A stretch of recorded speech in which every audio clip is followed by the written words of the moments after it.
App ജയ്സാ കോയ് നെറ്റ്ഫ്ലിക്സിൻ്റെ direct OTT മൂവിയാണ്. നായകൻ നമ്മുടെ ആർ മാധവൻ, നായിക ഫാത്തിമ സന. കോമഡി ലവ് സ്റ്റോറിയിലൂടെ സൊസൈറ്റിക്കിട്ട് മൊത്തം കൊട്ടുന്നുണ്ട് സിനിമ. ഇവിടെ സ്ത്രീപക്ഷ സിനിമകൾ എടുക്കുന്ന WCC ചേച്ചിമാർ ഇതൊക്കെയൊന്ന് കണ്ടുപിടിക്കട്ടെ.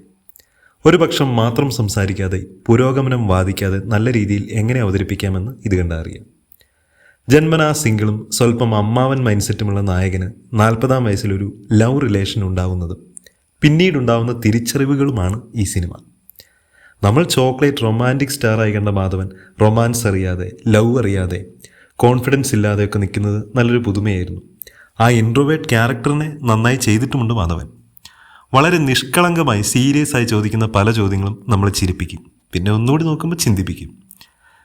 ഈ പറഞ്ഞതൊക്കെ വെച്ച് ലോകോത്തര ചിത്രമാണെന്ന് കരുതി ആരും പോകരുത്. ഒരു കൊച്ചു സിനിമ, കൂടുതലും വെബ് സീരീസ് താരങ്ങളാണ്. എല്ലാ സിസ്റ്റമാറ്റിക് കാര്യങ്ങൾക്കിട്ടും കൊട്ടുന്നതിനോടൊപ്പം നല്ലൊരു ലവ് സ്റ്റോറിയും കാണിക്കുന്നുണ്ട്. മൾട്ടി ലാംഗ്വേജ് അവൈലബിൾ ആണ്. വിവേക് സോണിയാണ് ഡയറക്ടർ. യഥാർത്ഥ ലാംഗ്വേജ് ഹിന്ദിയാണ്. കഥാപരിസരവും അങ്ങനെ തന്നെ.